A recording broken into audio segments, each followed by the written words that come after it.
Hey guys, this is Hunter Leavine, and thanks for checking out the Captain's Collective podcast. Brought to you by Skinny Water Culture, Turtle Box Audio, Costa Sunglasses, Orvis Fly Fishing, Florida Fishing Products, and the Drifter Fish Club. Today we got another episode with my friend John Dunnaway in a series that we call Field Notes, where John and I sit down and compare notes, insights, lessons, and tips that we've picked up from the men and women that we've hunted and fished with over the years. Today we talk about what it looks like to plan trips, whether it's a small group of people or a large group of people. In hunting and fishing, going to new places and exploring is just part of what makes it fun. But it's also a big challenge where we make a lot of mistakes. Hopefully in today's podcast, John and I are able to help break down some of the do's or don'ts and give you some ideas on how to take your travel to the next level. We hope that you guys enjoy this episode. Feel free to reach out by emailing me at hunter@captainscollective.com to give us some more ideas about what you would love to see discussed on Field Notes in the future. We hope that you guys enjoy. Thanks for listening. This is the Captain's Collective. All right, well, we're back with another episode of Field Notes with John Dunnaway here, and I'm excited to dive in. I can't believe we didn't talk about this on our first episode, because this is something that I've talked to you a lot about, and then I just didn't think to translate it into one. Oh, yeah? But we got it now. Let's see what the topic is. We got it now, and the topic is planning events and trips. You know, we talked a lot about this last time that we were together, but there's something in the outdoor world that, you know, you want to focus on camaraderie. You want to focus on experiences. Like people are really looking for that place to belong, those core memories. And so a big part of being in the outdoor world, hunting and fishing, is just having great experiences, having great trips. And you're somebody that I've talked to a lot about as I've tried to cut my teeth and learn about what it looks like to plan, host, lead different types of trips and events. And so we're going to talk today all about field notes on events and trips. So the first one is, this is what I want to hear about first, is how do you make the selection? Like, how do you choose what types of things that you want to do? Because there's a never ending stream of ideas that you have. Right. And I think and I know you have the book Essentialism, like as you get good at doing events, as you get good at leading trips and things, like now all of a sudden everybody is starting to come to you and ask you to do different stuff, which can sometimes pull away from the quality of what you do. So how do you make choices about what you want to do as far as events and trips? First, I don't think I'm a guru at planning trips and events. And I hope that less people try to come to me because I'm not a professional at it. I've just got one that seems to be going really well, and I just run with that. Tell them about it real quick, just in case they don't know. Yeah. So I throw a little dove hunt in South Texas called Paloma Blanco. We just did the 7th annual in September, and we already have the dates locked in. We've got all our lodging. The hunt space is already secured for the 8th annual here in 2025. Yeah. And you guys do barbecue. If people haven't seen that before online, like, yeah, and I've supposed to have come 2 years in a row, and I keep not coming. Third strike, and he's not getting an invite anymore. Yeah, but I do have a special hat. Do you have a special hat? But so you have food, so you have barbecuing, you have people grilling out there on the field, mariachi band, different people setting up for drink stations. So it really is like way more than just a dove hunt too. There's a lot that yeah. It started as, a dove hunt. Now the joke's turned into that it's a food and drink festival with a hunting problem, so. It's a food and drink festival with shotguns. Yeah, like unofficially people show up Thursday. If you're not told about Thursday, don't come. But it's Friday to Monday morning. And it used to just be Friday you got there, everybody had a good throwdown. But you couldn't hunt on Fridays because it started in special white wing season, so you could only hunt after 12 o'clock Saturday and Sunday. Mm-hmm. And Sunday, so many people had to go back to work because they have real jobs, unlike me, and they would bail out. And so there was just like a really small group of us. I'm like, why you got to go home? Like, come on, take off work, whatever it may be. And then Sunday became this Tranquilo Day, we called it, because it was like 12 of us. I think this year, out of the 100 people that came, there were like 50 of us. It's a little less Tranquilo. Yeah. We had magnums of champagne. We do full seafood boil. We don't have a live band, but it's less Tranquilo, but it's like the sleeper day, some people say. Yeah. If you're in the know, you should stay for Sunday because it just rounds the whole thing out. When I come, I'm going full blast. Yeah, I'm you showing up come uninvited Thursday. Yeah.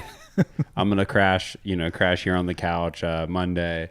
No, so you so you're not a guru, but I respect your opinion on it. I know a lot of other people do respect your opinion, and this is kind of what Field Notes is all about, which is that we just have had the opportunity to be around some great men and women in the outdoor space that we've seen. So, like when people are thinking about a trip, what would you encourage them? Like, what do you view a trip or an event? Like, how do you figure out if it's worthy of your time, worthy of your money and your energy? All right. So I guess we should clarify. Is this like a personal trip that you're just choosing to go on? Is it like, with buddies, like, and it might be an event, but yeah, with friends. I would say, like, as an organizer, somebody who's going to be planning or kind of leading, whether it's a group of friends or a work thing, whatever it may be. Maybe it is as big as something as a Paloma Blanca. Maybe there's somebody listening that has that. How do you kind of try to discern that?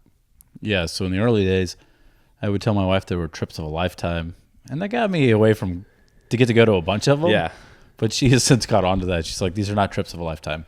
You do too many of these things. So yeah. I'm like, okay. Like it loses the power after like the 8th one, and she's like, it's September, John. And you've had 8 trips of a lifetime. And you're like, what can I say? My hunting season used to be like duck season. It was like, oh, there were 2 weeks for teal, and then you hunted ducks from November till the end of January. And now she's like, yeah, your year starts in August. You start going to Alaska, and then in April you're going to Mexico to like turkey hunt or Mississippi. She's like, this has become almost year round. You're at least eating up 6 months of the year. So in that, obviously it depends on who your spouse is or who you live with, or, like if you have kids or your job. So number one would be, can you financially do it? Because everybody's in a different scale. Some trips may sound absolutely amazing, and then you see the price tag, you're like, that's just not for me. Mm-hmm. So make sure you can afford it, right? And if it's really something that you're passionate about, maybe you chose to save up for it. And then it is that trip of a lifetime. And other times, it may be a trip of a lifetime for one person, but for somebody else that financially is able to do it all the time, maybe it's not, but it's something special. So I think that falls to the individual to decide what's the value in it. Is it like, for me, I've got friends all over the place, but I've got this core group of guys in El Capitan, and we got a great schedule, and we tend to go all over the creation together. Mm-hmm. And so we get to look at this map, and I tried to go do things like we went to Alaska 2 years ago, and they were back there again in August this year, but I chose not to go. And another group went to Canada in October, and I chose to skip it because I had other things on the calendar for this year. And I know that they're going to be going back to Field Quarter, and they're going to do that every year. He's already on the books for next year. So personally, I just pick and choose. I'm like, I know the birds will be there. I know that place is going to be there. It's not a trip of a lifetime for me. It was the first time to go experience the whole Alberta, early season wild bird numbers.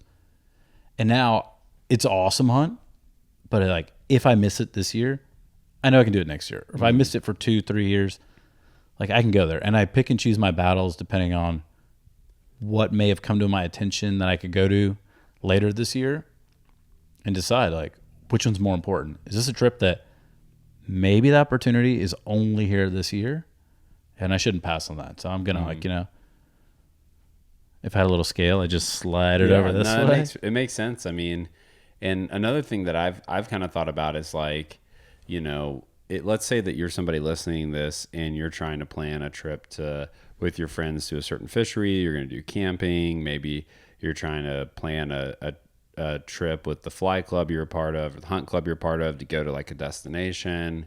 I think there's something within, like, I know with me that a lot of times I tend to like, I'm a chronic optimist.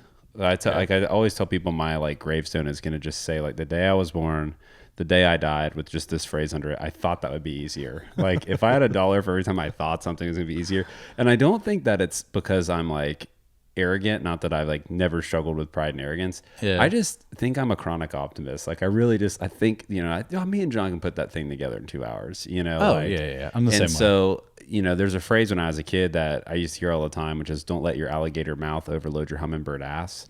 And so the idea is like, you get over your head, right? Like you go too big, big. So with trying to plan, whether it's a group of friends, whether it's something like Paloma Blanco, you know, it took you time to grow this thing into where it is today.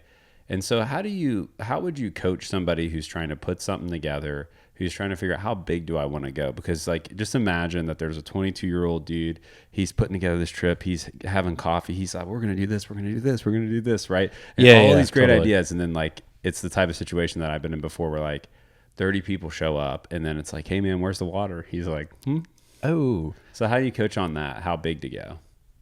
Well, under promise and over deliver, because I always have grand ideas in my head. I'm like, man, we could do like, and try to get every little detail, like curated or whatever it may be. I'm not a wedding planner. I'm not an event planner, right? Like this isn't somebody's once in a lifetime wedding where everything had to be done. And if it was forgotten, like everybody's going to notice it. Yeah. Right. Like, okay. So then take care of the priorities. So make sure you've got more food than you think you need, depending on where you are, right? Yeah. Water is a big one. So important. It's very important. I try to drink water once or twice a week. It is good, at least 2 times in a 7-day period. Yeah. And the shelter, like where you're going to lodge yourself, to me, I think makes a huge impact on the whole event. Like, hey, is everybody there? Like, is that where we're going to hang out and break bread together? I'll use the Alaska trip for an example, and we could talk about PB the same way, but like in Alaska, we went up for a week and we got canceled 3 days for weather. And we'd find ourselves, we thought we were leaving first thing in the morning, got up, they come over, they're like, hey, update, no fly today. You're going to go deep sea fishing. And then they checked everything like, scratch that. It's like 10 foot over there. I don't think you want to go sit in the boat all day and fish for halibut. And you're like, ugh. And then we found ourselves like hanging out at the house. So the lodging was important. If we'd been in a hotel, and again, maybe your budget only allowed that, but if you can put a little more resource into it, like you're going to base your operation out of there, weather the variables by getting to hang out together. You can cook your meals there. You can share beverages there. You can tell stories. Like, you know, maybe if you're a photographer or videographer, like you find a way to tell a different story that's going on there. Or, hey, you knock out some content if that's something you're having to do in those down periods because you're there, versus if you're holed up in a hotel room, everybody ends up breaking apart to scatter. And then it's just meaningless hours of scrolling Instagram or something that you could have done at home. Yeah. Right. Or watching somebody who's on the other side of the country with the good weather, you know. Yeah. And I like what you said, John, because, you know, my dad guides and he's semi-retired now, but, you know, he would always say, you got to control what you can control. So like you can't control the weather. You can't control if birds are going to fly. You can't control even if it's going to be cloudy or a good day for fishing. But you can control, like, even if you don't have a lot of money, don't let that be an excuse. Like, not at all. Are you bringing poker chips just for fun? Are you thinking through, like, you should always assume that weather can take it away from you. Sure. So I think that's like to me, like the contingency plan piece of it, I think is really important. And, you know, and I think with any event or any, you know, big trip, don't let your budget be an excuse that you give yourself for not doing a good job. You know, like you can do a good job by just being thoughtful. Yeah, and the thoughtfulness and hitting those core needs, money doesn't have a true like alteration of that to me. Maybe like the level of what you bring, but does that really change it if you brought, you know, lattes, you know, like bush lattes, or if you brought some fancy high-end champagne? Like that's just a detail that doesn't really change it. Like, the more you add, obviously the more schwanky or fancy or whatever it may be, it maybe just adds a little more, but it doesn't what I found is that it doesn't really change it. You know, I've been at places where I'm like sleeping in tents and just drinking whatever's out of the cooler, and been to some little fancier things. You know what? Yeah. At the end of the day, the memories always come back to who I'm around. And I guess that'd be the most important. Who are you inviting to this? Because you could have all the finest stuff in the world and be at the best fisheries, the best hunting locations, or most beautiful scape to go camping.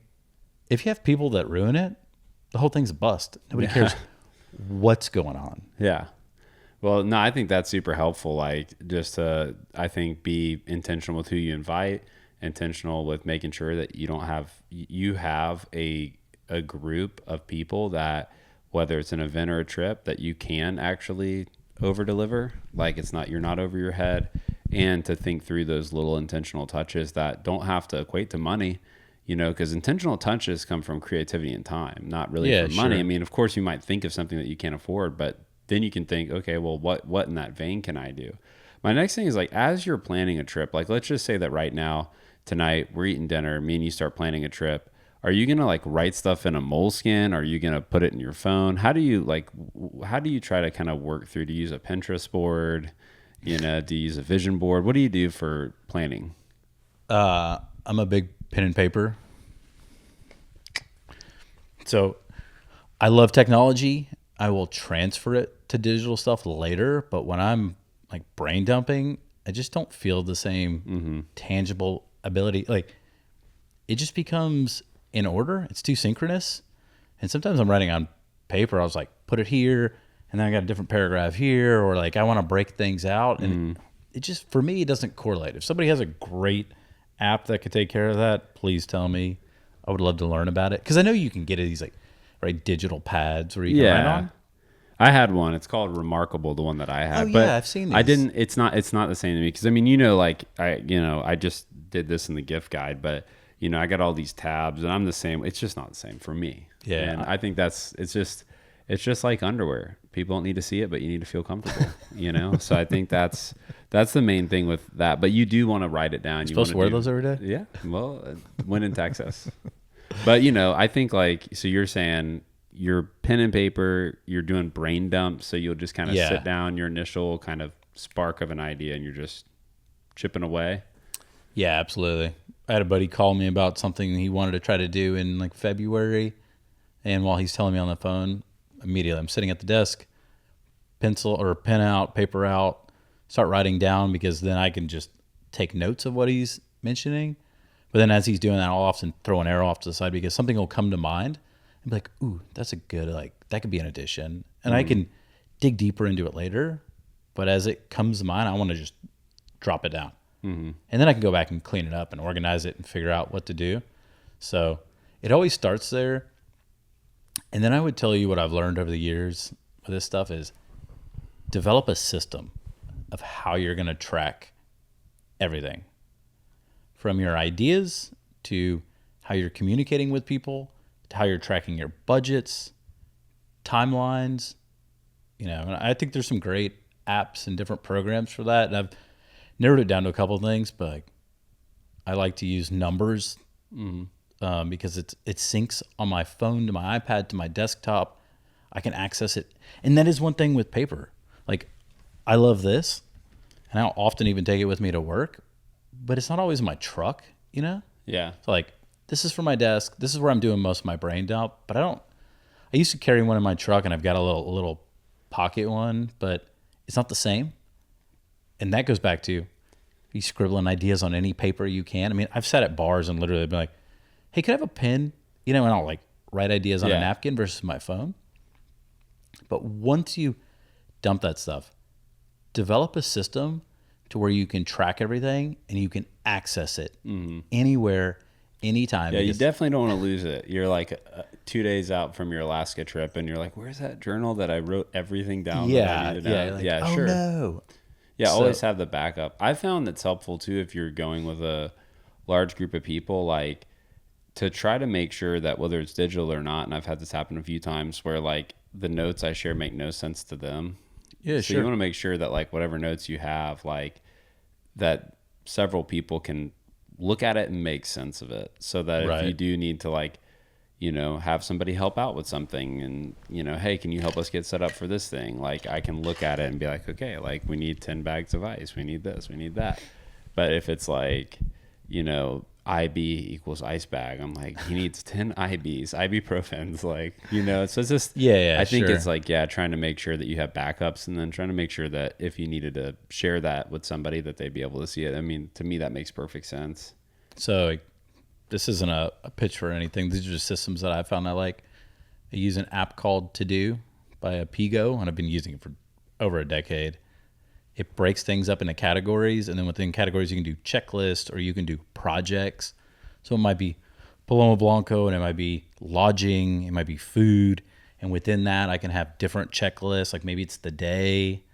For me, checklists are big because you're constantly dumping these ideas out, and that's great. Now you've got a million things going on. You need to organize it to a system that you can then tackle down the road, because ideas are wonderful.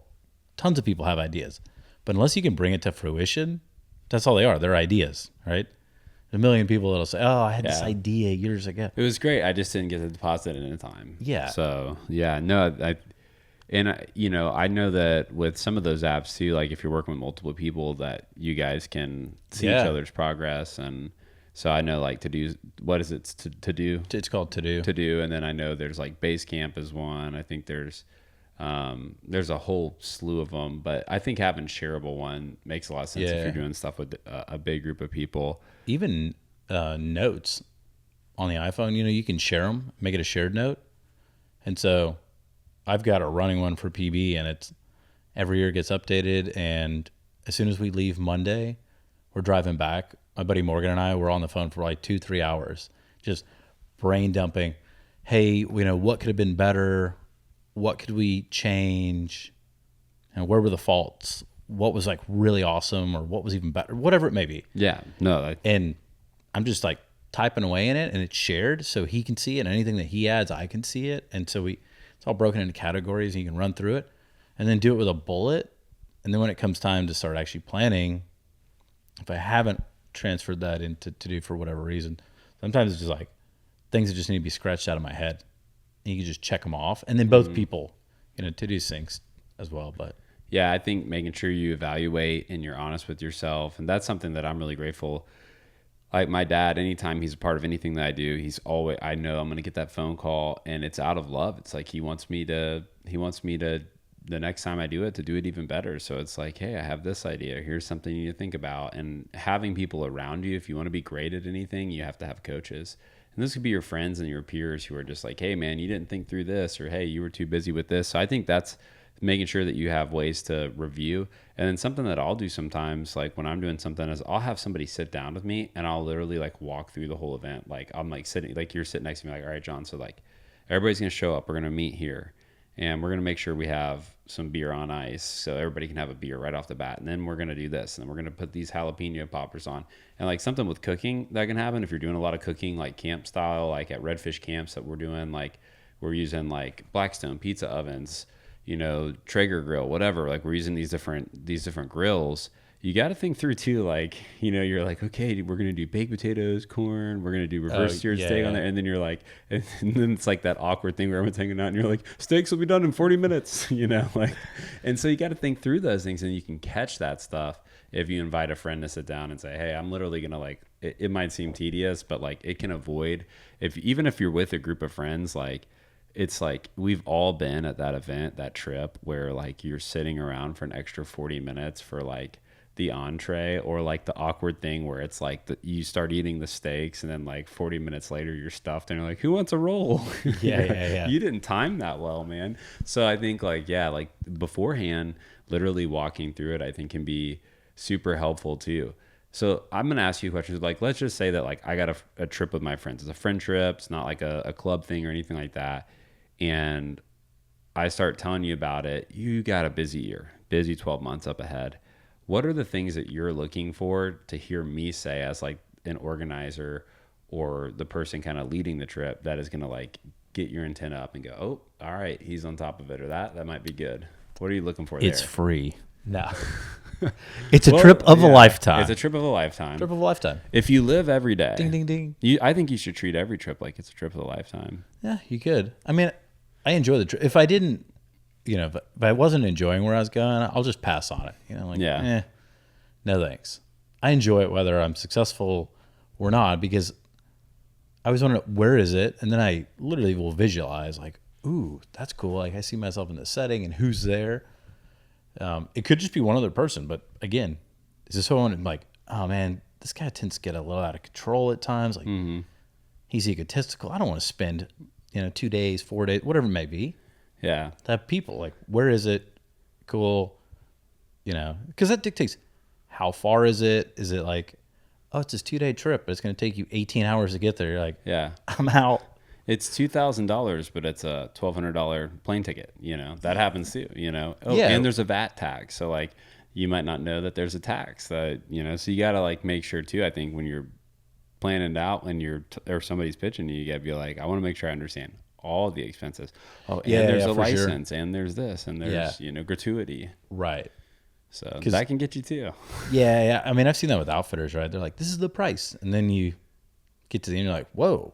Where all this stuff come from? Like, oh yeah, everything was individually charged a la carte. You're like, oof, that added up. Yeah, definitely. I think like, however you sell it, it's just about, are you hyped about it? Because if you're hyped about it when you're telling me, it could be we're going to dig mud holes, and if it sounded like you were super into it, I'd be like, this is interesting. I want to check this out. It's a special kind of red clay. The mud hole trip, dude. Looking for artifacts. Yeah, hey. Maybe that was the deal. You're like, I left that out? Yeah, there was gold down there. You're like, oh, that would have been a trip of a lifetime.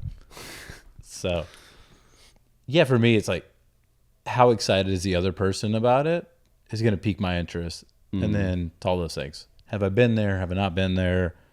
Can I go there on my own willy-nilly, or this is a really limited chance? Because then you got to prioritize it in your own life. Yeah, no, I think on the limited chance thing, I know that we talked a little bit about that in a previous one, but I think too, like for me, I try to position myself to where like a real opportunity, that's not like most of the trips we go on, 90% of the trips that both of us go on, we could go next year, no problem. As long as we paid, we can go. Right. But it is like whenever you're in a situation where you're trying to have that mobility or that liquidity to be able to, last minute cancellation. Hey, normally this trip is $8,000, but somebody canceled last minute. We're going to give it to you for $35,000. And you're like, man, normally I wouldn't be able to do that. Like that's definitely, I think what you said, like you got to ask yourself, can I do it next year? And is it really important for me to do this year? Because I do think that's a big piece. And then sometimes it's like, for me, it's like, well, if I might prefer to wait till John can go, so then I'll go next year. Like I'd rather go like, hey, like I could go on my own, but I'm going to try to talk John in. One of the things I asked you to do that I thought would be really helpful was like a little segment here, kind of as we wrap up on trip planning, called Rookie Mistake. Because you're not a guru, but you're not really a rookie. So yeah, I got some years under my belt. Yeah, So give me some of your rookie mistakes that you see young guys and gals who are doing events, doing trips, friends, work, family, whatever. What are some rookie mistakes? That whole under promise and over deliver. Like, get the core things that are going to make it, like, figure out what could make it stand out. And is this, like, are you only planning to do this one time, and does it have to be over the top? It doesn't have to be over the top. Like, maybe just a couple extra elements that would make it better, but you don't have to do it all in year one. Mm-hmm. So I'd start there. Delegate responsibilities. All these trips are my friends and people that I know, and it's not my job per se, right? Not like we hired you to do this. You have to do it. You can't make us come do the work. But like with PB or any of these trips, I've learned, hey, I can delegate other people to do certain tasks, and then it makes it less chaotic for everybody. It's back to that, the stakes will be 40 minutes from now because I forgot and I started the fire. Like, you start the fire, you season the steaks, you get the plates and everything out, And then you cut out all this time of doing 3 tasks. You're just going to do one of them. Mm-hmm. Delegate. And the same thing goes for when you're planning it. A couple years ago, as PB got bigger, everything was through email. And so I'd have this email list and I'd send it out, and then there one responses, right? But then I was like trying to figure out who had responded, who had not, just like repeated doing it. So let's fast forward. It's like, you know what? I'm going to make a website, because I would be getting hundreds of texts, even when we were there. Mm-hmm. Hey, where's the house? Hey, where's the field? What time are we leaving for the field? What time is this? But happening for like when it was 25 people, when it became 50, 75, now we're at 100 plus. Like, no. I'm not answering these questions anymore. I just put my phone in my pocket. So I built a website where I had all the details, rough itinerary, because everything, it's not that hardcore about time, but it's good enough. Mm-hmm. All the addresses. So when people were even like which airports you could fly into, I thought of what were the questions that I was getting asked repeatedly. It's sent to only the people that are invited. They can click it. And then when they're texting me during the event, I'm like, didn't you go to the website? Yeah. And you can just send them a link. Yeah. Like, I think that's a great idea for a large scale event. Shortcuts on your phone. Do you know how to do that with your keyboard? Yes. But I know, like, with the new update, they even got some new snazzy. Oh, I got to check this out. I think you can change the colors on icons and stuff. Anyway. Okay. So what shortcuts do you use? I will use one for addresses. I use them for email addresses, websites. Sometimes it's like a small paragraph, like when I'm coming home from work, I've got one, and it's like on the way, OTW. And so it'll put on the way, blank 0 minutes. And then I just put in, it's like 10, 20, 40, whatever. And I'll update Kim, like when I'm coming back, instead of typing the whole thing out. Yeah. That's a good hack. Simple things that just save you a couple minutes here and there, add up. And so back to the website. So Squarespace is pretty easy, but I like things very particular. And so I spent hours, way more time than was necessary to get it done. Delegate responsibilities.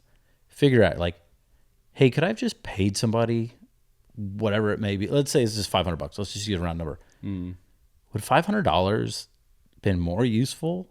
Like, you think that's 50 people, and it was like $10 out of the whole kitty of like building this that was going to be used for years and years, hopefully years and years down the road.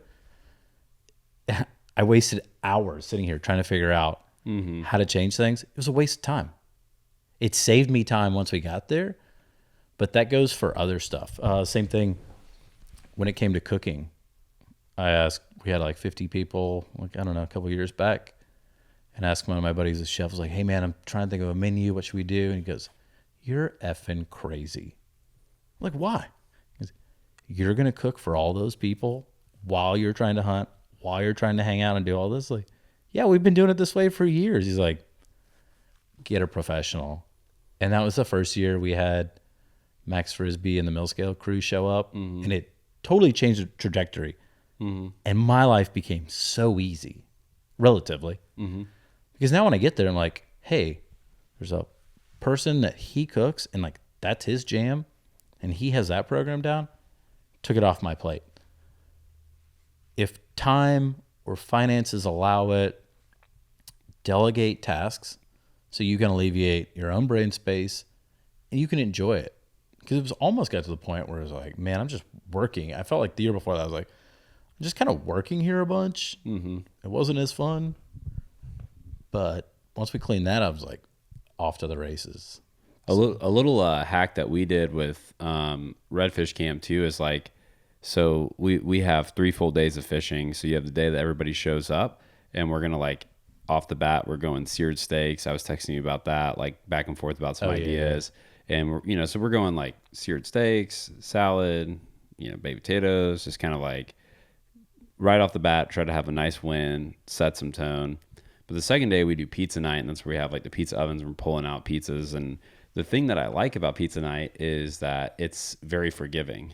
Like, you can cook a pizza really fast. You can make a pizza really fast. Like the vibe is like we're just throwing and slinging pies down on the table. Just throw it in the trash when it's bad. I dumped a few, it happens. So it's like in day 2 though, because you're having a full day of fishing, there's like a lot of stuff going on, that guys are gonna let me go run back to shower, like all this stuff. Yeah. So I think like thinking through too, like, give yourself some layups, give yourself like, be realistic with what everything around it is happening when you're picking the food too. Like if you can't afford to hire out a chef or hire out a cook, but the other thing you do too is like trade and just say, hey, like, okay, like if me, you and some friends are going, I could say, hey, John, like you're in charge of the dinner, like the first night, like, yes. And then I'm in charge of the second night. So it's not like, cause like you can do it where you're like, I love to cook, but then everybody else is like, shooting ducks, shooting doves, and you're like sitting over there like yeah. The little like zoom in a little tear all by myself song playing like. But so I think you can share that task too. It's like, hey, everybody's gonna take a hit,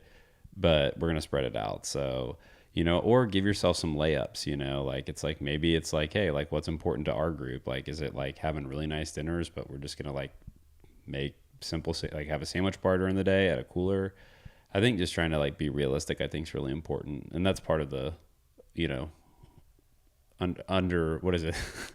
Under promise. Over promise, under deliver. They love it when you do that. No, under promise, over deliver. Yeah. Be realistic. Be realistic and set yourself up for success, which sounds ridiculous, right? You're like, of course I want to be successful. But when you look at it and be brutally honest with yourself, think of those hangups. Like, man, where am I going to spend a lot of time? Set yourself up for success by, hey, this group really wants a nice meal. Maybe I need to start earlier. Or, hey, I need some other hands to do it. Or it might be the cocktail hour. Or it might be, launching the boats or whatever it is. Mm-hmm. Set yourself up for success. You got any more rookie mistakes for the young rookies? No, I have some other questions. All right, sure. I want to end on this because I think this is something that you're really that you're particularly just don't good do at. it. Don't do it. Just come to just come to Plum Blanco. So no, sorry. Like one of the things that I've always appreciated about you is like you're an intentional guy. So if I'm walking around your office, like you're like, this is how my cameras are set up on the shelf, like this is how everything looks, this is the color palette, like you're an intentional person. And so like when you're doing events, you're looking for those fun little moments where you can like pull in a little bit of like a really deep intentional moment. It's not all going to be perfect, it's not all going to be smooth, it's not all going to be noticed, but like what advice would you give somebody? Like let's just say somebody's like got a really solid trip, I come to you, I show you my trip, and you're like, you need some sauce on it. What would you say? Because you probably wouldn't say sauce because you're not 14. Yeah, that's true. What would you say? You need some... How do you want to jazz it up? How do you want to jazz it up? How do you want to jazz it up for these folks? Yeah. So now you're 84. Yeah. Let's jazz it up for these Dated kids. myself here. No, yeah. So how do you jazz... Like, well, I come in, I have like this very like solid... You're like, dude, that's solid, but like we got to jazz it up. Tell me about jazzing it up. Jazzing it up is about just like putting that little magic dust on it. Just makes it a little nicer. What were some game changers that y'all did on that? You said bringing out mill scale, which that's really cool too, because that's a noticeable, company and brand. Yeah, bringing that, it changed the food game, and it was like, oh, well, we're not just cooking in the field. Now we're having like a chef prepared meal kind of caliber. Mm-hmm. Yeah. And again, everything's relative. You can't always do this, but like adding those touches, it just changes. Like we just had the duck opener at the club. And we haven't had good company come down, and they catered the whole deal. Like they put out this killer spread, and just like hear from the members, they're like, "This was awesome. Why haven't we been doing this for years?" Yeah. Like, oh, now y'all want to do this? I've been doing this on my own anyways. Like, yeah. I'm glad that y'all enjoy this idea. Yeah. And sometimes it's just that little touch of, hey, like, what's an element that stands out from what? But like, if you went on a dove hunt, what do you expect would be there? All right, pick one thing that you don't expect to be there and change that. So for us was adding a mariachi band in the field. That's become the pivotal thing that has to be there every year. Yeah. And that was the first step that I guess set it apart. And then I was like, okay, what food elements could we have? Okay, what drinks will we have? And then it led to like this year we got a little out of control, but we did some custom hats with our buddies at 24/7. We made these custom shirts. Hey, out of control is fun. Out of control is I fun. was sending you stuff and you're like, oh, you're going heavy in it. But, I don't know. When you were a kid, like, I know for me when I was a kid, you would see these guys and they would have like Deuces Are Wild, club. And you're like, oh. And they would only maybe have one hat, but it was still like there was something really cool about having that piece that kind of indicated like, hey, I'm a part of something, Right.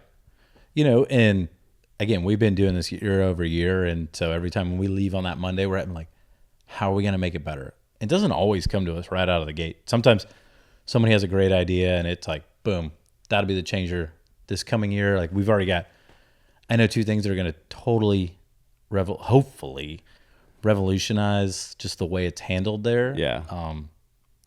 I think it's going to make a big change, but I'm not going to tell anybody what it is. Because you got to under promise and over deliver. So what about flops? Have you had any big flops over the years where you're like, oh, this is going to be good? Oh, yeah, actually. Speaking the staple mariachi, so like, I don't know, like 4 or 5 years ago. It's Saturday, right? We're all like, we're at the house. We added IVs because our buddy Brigham Bueller, Ways to Well, just crushed it and brought his nurses and brought us all back to life. Anyways, I was upstairs and I'm texting the mariachi band. I'm like, hey guys, we're still on for like 5 to 7. Pick you up at the gate like usual. He's like, no, you don't have us booked today. And I went into full panic. I was like, what do you mean I don't have you? Like, I have the text thread. We talked about this, like, whatever it was, like in April.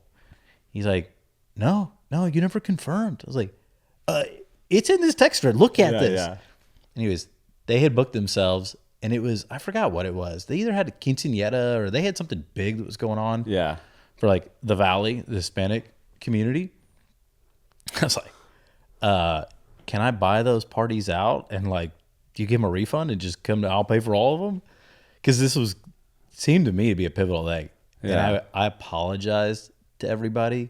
They're like, dude, it's not a big deal. Like, we're having a great time.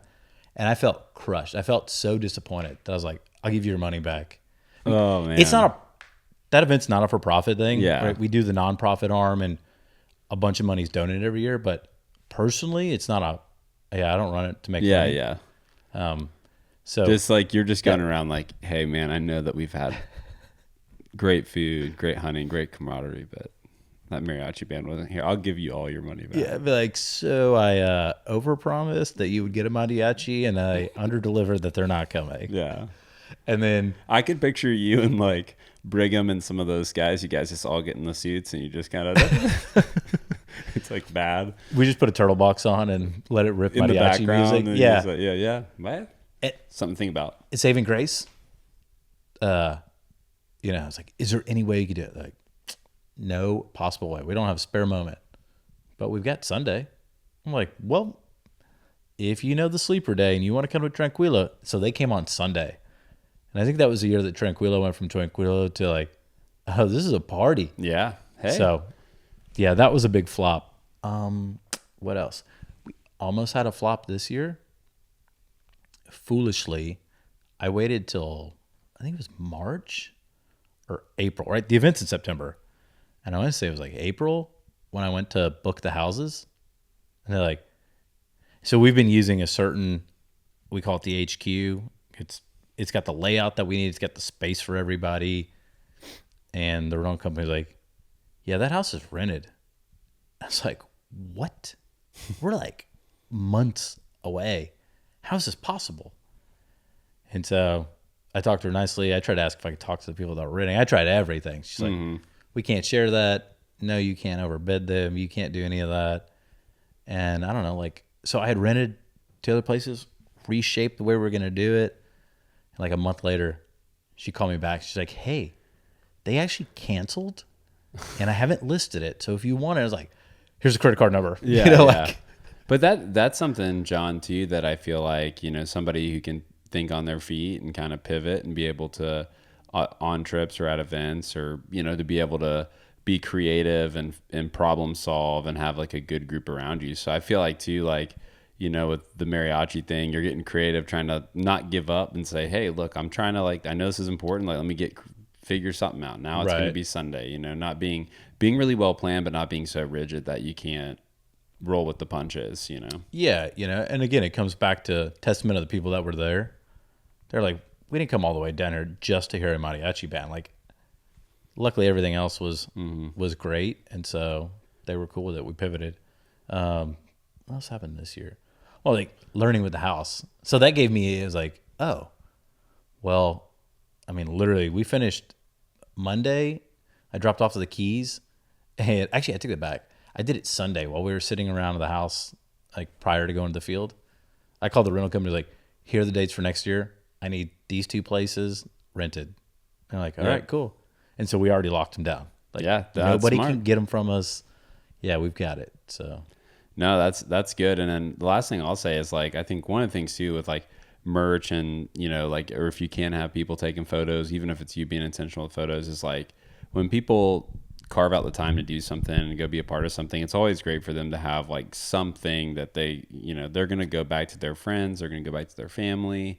And, you know, if it's little things like a hat or a sticker, or, you know, just trying to be intentional with taking a group photo or whatever it may be, you know, a recap video, those types of things I think can really help commemorate something and, you know, be something that in their office they have a photo from that great weekend that they were a part of and they can't wait to go to the next one. And I think it's worth, you know, people trying to think through too, like what's the take home? Like, is there a way that we can have some sort of take home for them? Is it a shirt? Is it, you know, a Polaroid photo? Maybe just like you and a group of friends, like you just have a Polaroid photo and you get all these fun, rad photos from the trip that you guys did. So I think those are like little touches too, the little, as your generation would say, the way to jazz it up for them a little bit. Yeah.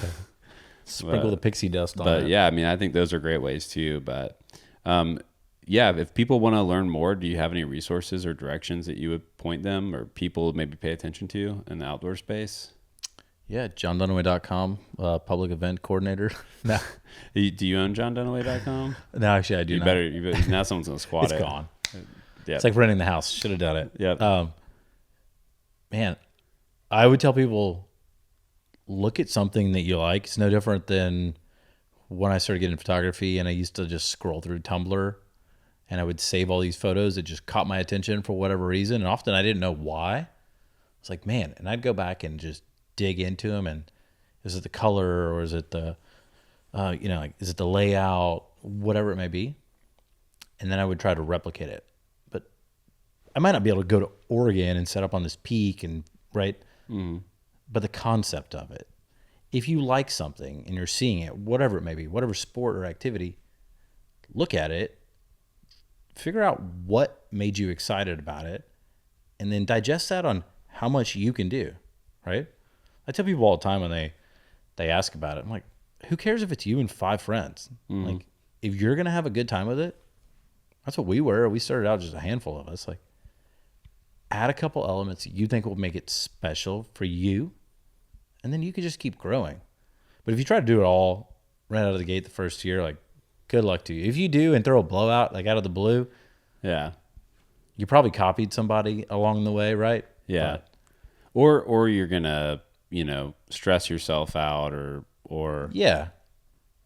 Then you're going to overpromise and underdeliver. Where are you going to go from here? Yeah. Yeah, that's true. But I think that's all helpful. Yeah. And I think like, you know, hopefully people just, if they have questions, like I'd also always just say, if you see somebody doing something cool, like there's always a respectful way to reach out and just say, you know, if you're just trying to like copy someone's thing or whatever, like that's obviously different. But if you're just like, hey, like I saw that you know, cooked like over an open fire with, there was like 20 dudes and you guys were doing steaks. Like, how'd you do that? Like, just ask. Cause yeah, I think we're always saying that on this show, but we're just saying like, you know, closed mouths don't get fed. Like it's not going to cost you anything to reach out to somebody and say, hey, I'd like to learn how to do that myself. So just encourage you guys to continue to do that, but thank you. And everybody needs to follow along the Palamo journey and have a lot of fun. Yeah, man. If they have any questions, just shoot me a DM. If you don't have abstract conformity, or if it's the Paloma Blanco, or a little more Capitan. dormant when the site's out. But if you shoot me a DM on personal thing, I'm almost always going to respond. I'm pretty good about it. I know stuff gets buried in the request thing. It's mixed in with spam, and often you don't see it and feel like a jerk. You're like, oh gosh, that was 52 weeks ago. Like that person doesn't want to hear from me. Yeah. But it's not intentional. So yeah, if you see somebody, reach out. Yeah, worst you can do is reach out. Well, thanks, man. I appreciate it. I've always learned a lot from you, and I'm really grateful for it, man. Cool, man. Thanks for hanging out.